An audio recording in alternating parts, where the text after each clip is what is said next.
High! Bangladesh থেকে আমি কি শপিং করলাম আর কি গিফট পেলাম ফ্যামিলির কাছ থেকে তাই দেখাবো এই ভিডিওতে।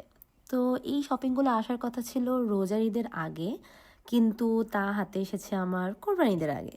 তো সেটাই আমি দেখাচ্ছি।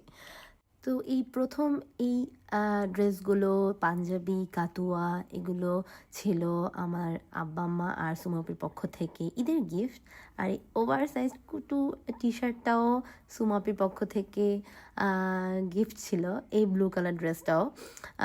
আর প্রথমে যেই নকশি পিঠাটা দেখিয়েছি সেটা হচ্ছে মা অনেক ভালোবেসে পাঠিয়েছে।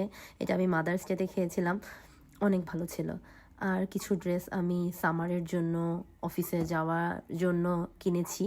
বাংলাদেশ থেকে শপিং আসলে অনেক অনেক মিস করি এখানে এসে, যেটা আসলে যারা বাইরে থাকে তারা খুবই বুঝতে পারবে যে এখানে যতই শপিং করি কিন্তু বাংলাদেশের মতো ফিলিংস আসলেই পাওয়া যায় না। তো এই ছিল আমার কিছু ভালো লাগার জিনিস।